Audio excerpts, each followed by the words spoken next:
பாட்டி நீ இப்படி உட்காந்துருக்கிறத பாக்குறப்ப கேவலமா இருக்கு.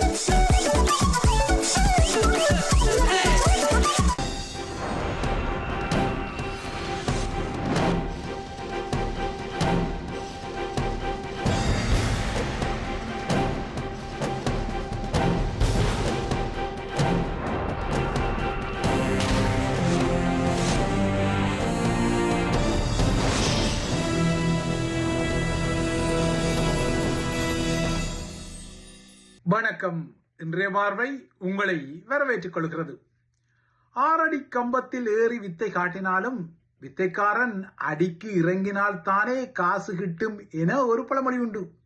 இந்த பழமொழியின் கருத்தியல் போல அமெரிக்காவின் நாசா என்னதான் 32 மாடி கட்டிடம் ஒன்றின் அளவு உயரமுள்ள அம்மாம்பெரிய உந்துகணையில் 4 விண்வெளி வீரர்களை ஏற்றி புளோரிடா கெனடி விண்வெளி மையத்தில் இருந்து அதனை ஏவி 53 ஆண்டுகளுக்கு பின்னர் மீண்டும் சந்திரனுக்குரிய மனிதர்களின் பயணத்தின் சுழியை ஆரம்பித்து வைத்தாலும், அதாவது 6 அடி கம்பத்தில் ஏறி இவ்வாறான வித்தைகளை எல்லாம் காட்டிக்கொண்டாலும், சந்திரன் நோக்கி இப்போது நாசாவின் விண்கலம் விற்றென பறந்து சென்றாலும் ஹோர்மூஸ் என்ற ஒரு நீர்வழி பாதை திறக்கப்பட்டால்தான் இலங்கை போன்ற பல நாடுகளின் நெருக்கடிக்கு ஆறுதல் வரும், எண்ணெய் கிட்டும் என்பதுதான் யதார்த்தமாக உள்ளது.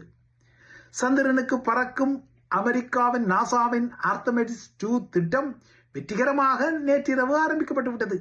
இந்த குழு சந்திரனை தாண்டி பல்லாயிரம் கிலோமீட்டர் தூரத்துக்கு பயணிக்கவும் கூடும். இந்த பயணத்தின் பின்னர் 10 நாட்களில் மீண்டும் இந்த குழு பூமிக்கு திரும்பும் போது 1970ஆம் ஆண்டில் அப்போலோ 13 விண்கலம் எவ்வாறு சந்திரனில் மனிதரை இறக்கி ஒரு சாதனையை உருவாக்கியதோ அந்த சாதனையை விட அதிக தூரத்திற்கு பறந்த விண்கலம் என்ற பதிவு இந்த பயணத்தின் ஊடாக ஏற்படக்கூடும். இந்த புதிய சாதனையால் 2028ஆம் ஆண்டில் மீண்டும் சந்திரனில் மனிதர்கள் கால் பதிக்கக்கூடும். அதன் பின்னர் சந்திரனில் மனிதர்களுக்கு என ஒரு நிரந்தரமான இருப்பை உருவாக்கும் படிநிலைகளும் திட்டமிடப்படக்கூடும். ஆனால் இப்போது உலகத்தின் பிரச்சனை சந்திரனுக்கு மனிதர்களை அனுப்புவதல்ல, மாறாக இந்த உலகில் மனிதர்கள் எவ்வாறு அமைதியாக வாழ்வது என்ற பிரச்சனை சார்ந்ததாக இருக்கின்றது. ஏனென்றால் மத்திய கிழக்கு போர் அவ்வாறான அவலங்களை இந்த மனிதர்களுக்கு வழங்கி வருகின்றது. அதிலும் ஈரான் மீதான போர் என்ற கோதாவில் மத்திய கிழக்கில் அமெரிக்காவும் இஸ்ரேலும் குளவிக்கூட்டை கலைத்து விட்டதால் இப்போது உலகமே அதகலப்படும் நிலையில் அமெரிக்க தலைவரோ இப்போது ஹோர்மூஸ் நீரிணை ஊடாக எண்ணெய் தேவைப்பட்டால் அந்த நீரிணை பகுதிக்கு செல்லுங்கள், அதனை கைப்பற்றிக் கொள்ளுங்கள், அதனை பாதுகாத்துக் கொள்ளுங்கள், அதனை பயன்படுத்திக் கொள்ளுங்கள் என இப்போது கையை விரித்து உலகத்திற்கு ஒரு அறிவுரையை சொல்ல தலைப்படுகின்றார். எனினும் ஹோர்மூஸ் நீரிணையை சாந்தப்படுத்தும் வகையில் அவரது செய்திகள் வரவில்லை. ஏனென்றால் மாறாக ஈரானை அமெரிக்கா கடுமையாக 3 வாரங்களுக்கு அடிக்கும், அதனை மீண்டும் கற்காலத்துக்குள் தள்ளும் என்ற சூளுரையை தான் அவர் விடுத்துக் கொள்கிறார். ஆக மொத்தம் ஹோர்மூஸ் நீரிணை விடயத்தில் இப்படி பிள்ளையையும் கிள்ளி தொட்டிலையும் ஆட்டும் டொனால்ட் ட்ரம்பால் ஏனைய நாடுகளுக்கு அவலங்கள் தொடர்கின்றன. இவ்வாறு உலக நிலவரங்கள் இருக்க நேற்று முன்தினம் 5 நாட்களுக்குரிய உத்தியோகபூர்வ பயணத்துடன் இலங்கைக்குள் நுழைந்த ரஷ்யாவின் துணை வெளியுறவு அமைச்சர் ஆண்ட்ரே ருடென்கோ தொடர்ந்தும் கொழும்பில் சந்திப்புகளில் தீவிரம் காட்டுகின்றார். ரஷ்ய எண்ணெய் தடையை கடந்த மாதம் தளர்த்திய அமெரிக்கா அந்த தளர்வை இப்போதைக்கு எதிர்வரும் 11ஆம் தேதி என வைத்திருக்கின்றது. இந்த தடை தளர்வு இன்னும் 9 நாட்களுக்கு தான் தொழில்நுட்ப ரீதியில் இருக்கும் சாத்தியங்கள் உள்ளன. ஒருவேளை இந்த தளர்வு 11ஆம் தேதிக்கு பின்னர் நீடிக்கப்படாமல் போனால் ரஷ்ய எண்ணெயை இலங்கை தீவும் கொள்வனவு செய்ய முடியாது என்பது கசப்பான யதார்த்தமாக உள்ளது. ஆனால் அதற்கிடையில் இவ்வாறான கொள்வனவுகளை எல்லாம் செய்து விடலாம் என்ற வகையில் ரஷ்ய ஸ்ரீலங்கா அரசாங்கங்கள் ஓடோடி திரிகின்றன, பேச்சுக்களை நடத்துகின்றன. இதற்காகத்தான் 5 நாள் பயணத்தில் ரஷ்ய அமைச்சர் கொழும்பில் நிற்பதாகவும் கூறப்படுகின்றது. ஆனால் இது ஒரு சவாலான விடயம் என்பதை இலங்கை பெட்ரோலிய கூட்டுத்தாபனத்தின் உயர் தலையே இப்போது ஒப்புக்கொண்டிருக்கின்றது. ஆக மொத்தம் இலங்கையின் எரிபொருள் நிலைமை மேலும் கடினமாகலாம் என்ற ஒரு எதிர்பார்ப்பு இருக்கும் நிலையில் அரசாங்கத்தின் மீதான எதிர்ப்புகளை இல்லை என்றால் விசனங்களை சமாளிக்க இப்போது அரசு தலைவர் அனுர தமிழர் தரப்புடன் சில சமரசங்களை தேட முனைவது போல தெரிகின்றது. அந்த வகையில் மனோ கணேசன் தலைமையிலான தமிழ் முற்போக்கு கூட்டணியுடன் அவர் இன்று பிற்பகலில் பேசுகிறார். இந்த பேச்சுக்களில் மலையக தமிழ் மக்கள் எதிர்நோக்கும் அவசரமான பிரச்சனைகள், வாழ்வாதார சவால்கள், நாட்டின் தற்போதைய அரசியல் சூழல் குறித்து ஆராயப்படும் என கூறப்படுகின்றது.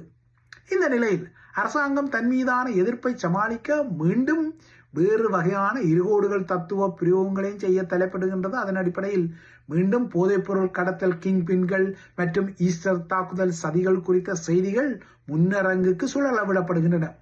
எதிர்வரும் ஞாயிறு ஈஸ்டர் தாக்குதலின் இன்னொரு நினைவு நாள் வரும் நிலையில் ஈஸ்டர் சதி கதைகள், அது சார்ந்த உதய கம்பன்பல வகையரா தொகையராக்களின் பரபரப்பு நூல்கள் எல்லாம் வருகின்றன. ஆனால் உதய கம்பன்பல பரபரப்பு நூல்கள் அல்லது பரபரப்பு விடயங்கள் ஈஸ்டர் தாக்குதல் சூத்திரதாரியை தான் அம்பலப்படுத்துவதாக கூறி பரபரப்பை கிளப்பி இறுதியில் மண் கவி இருக்கின்றார். ஏனென்றால் ஈஸ்டர் தாக்குதல் சூத்திரதாரியாக அவர் ஹாஷிம் சஹ்ரானை தான் கூறுகிறார். ஹாஷிம் சஹ்ரான் தான் இந்த சதியில் ஈடுபட்டார், அவரது குழுதான் இந்த தற்கொலை குண்டு தாக்குதல்களை 2019 செய்தது என்பது உலகறிந்த விடயம். இப்போது அதனை வேறு அவர் தனது ஒரு நூலாக பரபரப்பாக கிளப்பி அடி வாங்கி இருக்கின்றார். என்றாலும் விழுந்த வீசையில் மண்ணொட்டா குறையாக உதய கம்பன்பல சில கதைகளை சொல்லத்தான் செய்கின்றார். இந்த நிலையில் அரசாங்கமும் சில இருகோடுகள் தத்துவ பாணியில் சில பரபரப்பு கதைகளை விடுகின்றதா. அந்த வகையில் பூசா சிறையின் கடும் பாதுகாப்பு பிரிவில் தற்போது தடுத்து வைக்கப்பட்டுள்ள போதைப் பொருள் கடத்தல் கிங் பின்களில் ஒருவரான வெலே சுதா எனப்படும் சமந்த குமாரவை கொல்ல பல சதி திட்டங்கள் போடப்பட்டமை கண்டுபிடிக்கப்பட்டதாக ஸ்ரீலங்கா புலனாய்வு வட்டாரங்கள் பரபரப்பாக கூற தலைப்படுகின்றன. ஒருபுறத்தே மாபியா கியூன் செவ்வந்திக்கு கடந்த ஞாயிறன்று தடுப்பு காவலிலேயே பிறந்த நாள் கொண்டாட காக்கி தலைகளே முயன்ற சம்பவங்கள் அம்பலப்பட்ட நிலையில் இப்போது வெள்ளை சுதா குறித்த சதிக்கதைகள் கூறப்படுகின்றன.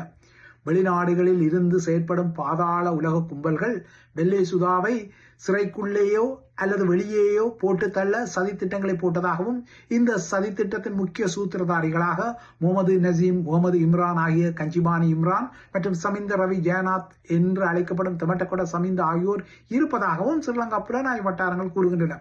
வெள்ளை சுதாவை கொலை செய்வதற்கு ஏற்கனவே ரொக்கர் லோஞ்சர்கள், அதாவது உந்துகணை செலுத்திகள் மற்றும் T-56 ரக தனியங்கி துப்பாக்கிகள் கடல் வழியாக நாட்டுக்குள் கடத்தப்பட்டுள்ளதான பரபரப்பு கதைகள் எல்லாம் வெளியிடப்பட்ட நிலையில் வெள்ளை சுதாவை நீதிமன்றத்திற்கு அழைத்துச் செல்லும் சிறை பேருந்தின் மீது RPG தாக்குதலை நடத்துவது உட்பட்ட பல சதிகள் இதற்குள் இருந்ததாகவும் கூறப்பட்டது. இதேபோல சிறைக்குள் ஒரு கைதியை பயன்படுத்தி ஒரு ஊசி மூலம் வெள்ளை சுதாவுக்கு விஷமேற்றும் புதிய செய்திகள் இருந்ததாகவும், இதே போல வெள்ளை சுதாவுக்கு சிறையில் விஷம் கலந்த உணவை கொடுப்பதற்கான சதி முயற்சிகள் இருந்ததாகவும் பல சதிகள் இப்போது கூறப்படுகின்றன. இந்த படுகொலை சதி திட்டங்களுக்காக பல மில்லியன் ரூபாய்கள் ஏற்கனவே முன்பணமாக செலுத்தப்பட்டு விட்டதாகவும் தமக்கு தகவல் கிட்டியதால் இப்போது சிறைச்சாலையின் உளவு பிரிவு ஒரு சிறப்பு விசாரணையை ஆரம்பித்துள்ளதாக ஸ்ரீலங்கா பாதுகாப்பு வட்டாரங்கள் கூறுகின்றன. ஏறக்குறைய ட்ரம்ப் நேற்றிரவு ஈரான் போர் குறித்து வெள்ளை மாளிகையில் இருந்து ஆற்றிய இரவு நேர உரையில் குறிப்பிட்ட விடயங்கள் போலவே ஸ்ரீலங்கா CIDயின் இந்த கதை வசன தயாரிப்பு இருப்பதாக தெரிகின்றது. ஈரான் மீதான தாக்குதல்கள் ஆரம்பிக்கப்பட்ட பின்னர் ட்ரம்ப் முதன்முறையாக வழங்கிய தனது முதலாவது தேசிய உரையில் சில பல விடயங்களை கூறினார். 20 நிமிடங்களுக்கு ட்ரம்பால் இந்த உரை வழங்கப்பட்டது. இந்த உரையில் ஏன் இந்த போர் ஈரான் மீது ஆரம்பிக்கப்பட்டது, இந்த போரின் உண்மையான இலக்கு என்ன என அமெரிக்க மக்களுக்கும் உலக மக்களுக்கும் அடிப்படையாக எழும் சில வினாக்களுக்கு ட்ரம்ப் தனது உரையில் துல்லியமான விடைகளை வழங்கிக் கொள்ளாமல் வலிமையான போர் பெருமை டமார பட்டியல்களை அடுக்கி ஈரான் மீதான அடிகள் இப்போது தமது மூலோபாய நோக்கங்களை எட்டிவிட்டதால் ஈரானில் அமெரிக்காவுக்கு விரைவில் வேலை முடிந்துவிடும் என சொல்லிக் கொள்கிறார். அமெரிக்காவின் ஆபரேஷன் எபிக் ஃபியூரி ராணுவ நடவடிக்கையால் ஈரானின் ஏவுகணைகள் மற்றும் ட்ரோன்களை ஏவும் திறன் குறைக்கப்பட்டுள்ளதாகவும், ஈரானின் ஆயுத தொழிற்சாலைகள் மற்றும் உந்துகணை ஏவுதளங்கள் சிதறடிக்கப்பட்டதாகவும், ஈரானிய கடற்படை முற்றாக அழிக்கப்பட்டதாகவும், ஈரானிய விமானப்படை சிதைக்கப்பட்டதாகவும், ஈரானிய தலைவர்கள் பலர் கொல்லப்பட்டு விட்டதாகவும் இந்த பட்டியலை அடுக்கிய ட்ரம்ப் எதிர்வரும் 3 வார காலத்துக்கு ஈரான் இன்னும் கடுமையாக தாக்கப்படும் என்ற செய்தியையும் வழங்கிக் கொண்டார்.